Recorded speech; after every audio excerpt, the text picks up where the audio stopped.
The Running of the Roses is an annual tradition, and if you're not going to the Kentucky Derby, you're probably going to a party, and that means you're going to need a proper derby hat. So if you don't have a milliner in your contact list, I've got the solution with this easy Kentucky Derby hat hack. Let's get started.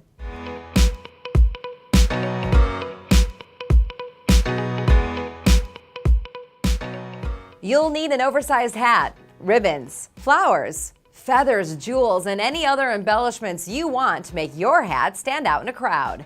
Scissors, wire cutters, and hot glue. First, cut the ribbon to fit around the hat with extra length to tie a bow. Tie the ribbon around the hat and glue in place.